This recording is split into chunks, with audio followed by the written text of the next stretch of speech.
Winner Takes All is the best Squidward episode in a while, and to show this, I'm gonna compare it to its sister episode, which has every single problem that this episode avoids, so by the end of this video, you'll see the best and worst of modern Squidward-centric episodes. So let's start off with the great Squidward episode. Squidward is constantly overwhelmed with his job at the Krusty Krab, and Mr. Krabs offers no sympathy or help, insisting that he's the boss and doesn't have to do quote-unquote grunt work, like take out the trash or be a cashier. However, Squidward is going to change all of this, and it comes from a location some of you probably haven't heard from in years. Are you tired of being a loser?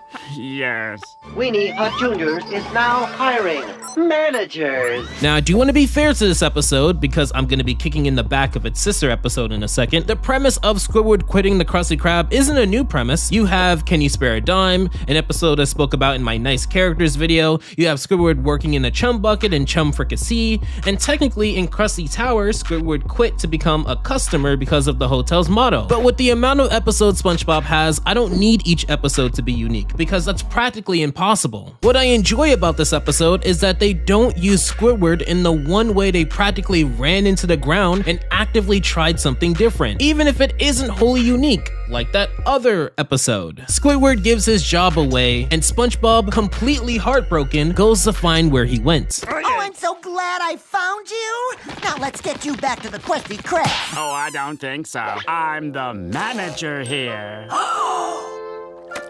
Which also means I decide who stays and who goes. Squidward takes great pleasure in kicking out SpongeBob, and no, this episode isn't gonna devolve into SpongeBob and others ruining his new job, thus forcing him to be dragged back to the Krusty Krab. But even in me saying it that way, you can 100% imagine what that episode would be like, and that's my point.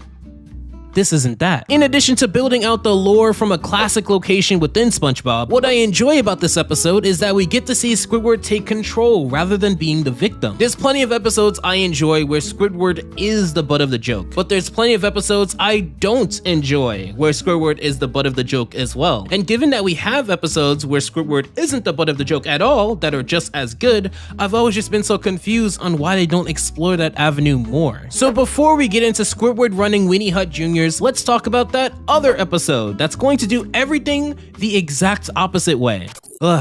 Let's get this over with. Squidward scared of SpongeBob's presence? Check. SpongeBob insisting on spending time with Squidward despite clear communication that he's not interested? Check. Squidward having something that he wants to do that he's not going to be able to do? I have to return my favorite book of daily affirmations to the library by noon, or I'll have to pay a penalty. You mean this book? Check. SpongeBob still finding a way to spend time with Squidward anyway? Check. I've been doing this for so long that does anyone out there really have to be told why this type of episode is run into the ground? Good Neighbors, Boating Buddies, Giant Squidward, Squid's Visit, Professor Squidward, Tentacle Vision, Keep Bikini Bottom Beautiful, Smooth Jazz at the Bikini Bottom, Squid Baby, Ink Lemonade, Squidward Sick Days. This concept where the entire premise is Squidward wants to do a thing and we're gonna show 20 reasons why SpongeBob and Patrick won't let him is such an overdone and quite annoying concept. Compared to the other episode, which has a reason for Squidward to quit and try things on his own, this episode doesn't have a reason why SpongeBob has to do this. They even tease where this episode is gonna go. Hey, Squidward! Going up? I'll take the next one. I don't want to waste any more time on this than I need to, so SpongeBob wants to spend time with Squidward as he's hanging out with Patrick, and lo and behold, their plans were to get into an elevator, which just so happens to be the elevator that Squidward is in. Patrick, be a dear and hit the top floor button for me. Top floor? Going up! Right after we hit all these other floors. What are you doing? You missed one. Boop. There are plenty of episodes concepts that I love, even from newer SpongeBob episodes that I would love to get more of. I'm not even asking for new episodes to be wholly unique. I love the Salty Sponge because we get to see Tough Mrs. Puff. I want more Tough Mrs. Puff. I love Sandy's Country Christmas because we get to see the Cheeks family. Give me more of that. I love Buff for Puff, even if it makes Mr. Krabs look nuts, because I enjoy Mr. Krabs and Mrs. Puff's new dynamic. I love more of that. I just don't think that you can make a good faith argument that we haven't had enough episodes where the entire premise is that SpongeBob and Patrick ruin Squidward's day for 11 minutes. What's more disappointing is that there's nuggets of interesting aspects in this episode that could have been explored explored, such as how there's this other character who's also stuck in an elevator and has been for such a long time. While we're gonna get into what he does later in the episode, I do want to say even with such a tired concept, there's things that could have been great here. But just like look at these two episodes side by side and how they use Squidward. One actually has a story that it's going to be telling, and this other one is just rehashing a decade-old concept. So getting back to the actually good episode, what happens when Squidward starts running Weenie Hut Juniors?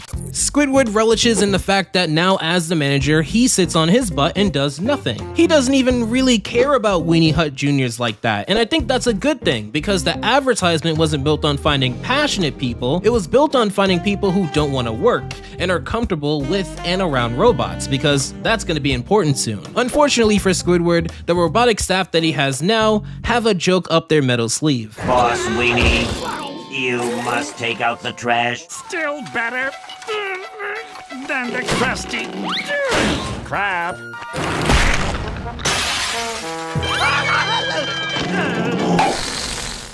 I think one of the big misconceptions around the animation community, maybe about me as well, is that we don't like to see Squidward on the bad end of the stick. And for me, I'll speak for myself, that can't be further from the truth. You're talking to a guy who enjoys episodes such as Shanghai, Accidents Will Happen, Jellyfishing, Wishing Well, just to name a few episodes where Squidward gets into situations that are just as bad as some of the episodes I don't like. Not only this, but one of my favorite Nickelodeon shows is Robot and Monster, and Squidward has nothing on Robot in terms of the level of torment he goes through on an episodic basis. Oh, but this one swivels. No, it doesn't. Sure it does.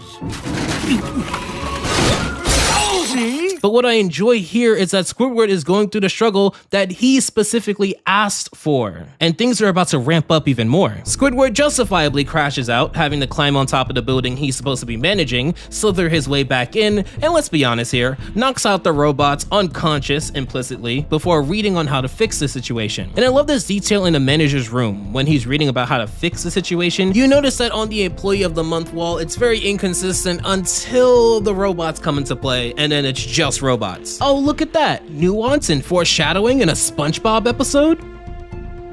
It's almost as if they can do this a lot more than people claim. Weenie Bots, bring me a weenie. Oh, I did it! They're perfect employees now. Weenie Bots, run the store. While I do cheer on Squidward getting a break from the Krusty Krab, it is important to note that with Squidward not caring about the Weenie Hut brand, treating his now obedient Weenie Bots like peasants, and sitting around doing nothing, he doesn't show that much humility at all, which is pretty much begging for him to be humbled. I thought this episode was going to show how being a manager actually in many cases require for you to work even harder than the people that you employ, but they went a completely different direction, and it involves the introduction of someone so important that Squidward freaks out, but we'll get to that once we finish up stuck in an elevator. So, the bulk of this episode is just all of the different ways that Squidward wants to escape that doesn't work for him. He tries to brute force open the door and ends up hanging for his life, and I won't lie to you, I did consider the aspect of him falling being better than being stuck in there. He climbs up the elevator shaft, but it goes back into the elevator, which admittedly is a funny gag if not for the messed up situation that he's in. Oh, but here's a favorite. I'm starving. How long have we been stuck in here? Don't worry, Squidward. While you were out, I ordered a pizza. Pizza delivery. Thanks.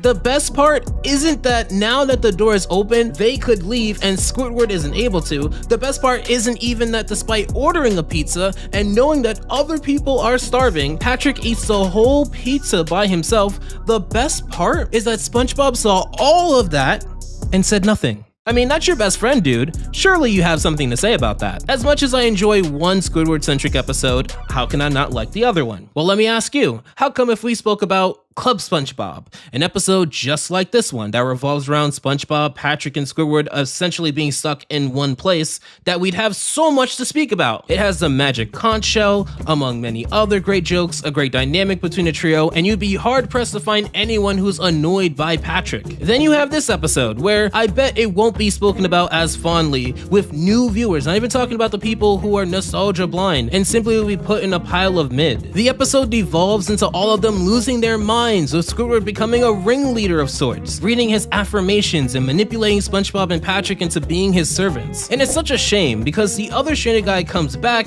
and realizes how crazy they are. And it makes me feel like this stuck concept could have been done a lot better. And look, it took me 5 seconds, 5 whole seconds to come up with these two options, but like option A, what if instead Bubble Bass was going to expose some dirty secret about Mermaid Man and Barnacle Boy that he got from maybe their show or comic, and as he's going up the elevator, SpongeBob and Patrick have to stop him by stalling the entire time. Or option B, again, 5 seconds here, SpongeBob had a surprise party planned for Patrick or Gary at the top floor, and in every way the elevator couldn't work, and the twist was that the journey to the top floor was more fun than the surprise party could have been. But look, those ideas took me 5 seconds, maybe 10 seconds at most. So to end this episode and get back to the far better episode, as Squidward said earlier, he's only here to turn a book into the library. Does he get to do that? Kind of. Oh, thank you. Thank you for rescuing me from these stupid... Are you Squidward Tentacles? Yes? You have a withdrawn book that is now 30 seconds overdue. You're going to library jail. And to top it off, he's locked away with the two people who caused him to be locked up in the first place. What slop? So who was the person that Squidward was freaking out about? The president of the Weenie Hut Corporation is arriving. Why didn't you say so? Weenie J. Wiener. The J stands for Junior. To what do I owe this honor? Your success has been all the buzz down at headquarters. So I came straight away to offer you the big promotion. Despite working for one day, Squidward apparently has done so well that he gets large bags of money to pose with, and an opportunity to climb up the corporate ladder from Weenie J. Wiener. What a name. By the way, Mr. Wiener's design is so eccentric, I love it. Getting back to his appearance though, this should throw up alarm bells in any sane person's head. But Squidward, who has been running on the assumption that managerial work is all about doing nothing and letting everyone else do the work for you, is more than happy to pursue this higher role. Squidward would be transferred to Weenie Hut Seniors, which I always have to give my flowers to the art team of SpongeBob. They continue to do great things anytime I check out the newest episode. We go from subtle hints to big hints that something is up, because as Squidward explores Weenie Hut Seniors, every being that works there is a robot, to which Mr. Wiener simply waves it off by saying it's more efficient to work with robots than the aquatic kind. I feel like this episode is giving some real-world implications that may be speaking to something very current at the moment, but maybe that's just me. As Squidward sits on this cold metal chair, he gets Weenie J. Wiener's true intent. We are going to turn you into the most efficient manager you can be by turning you into a robot.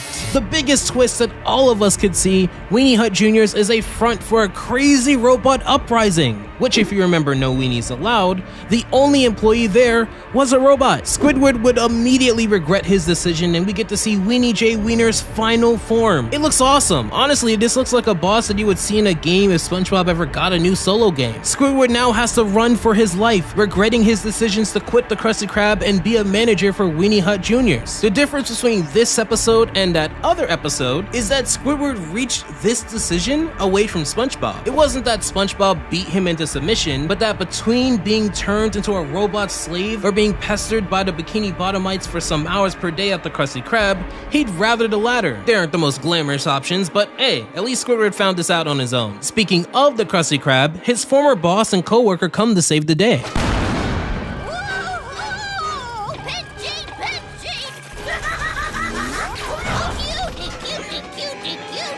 That broad's gonna burst!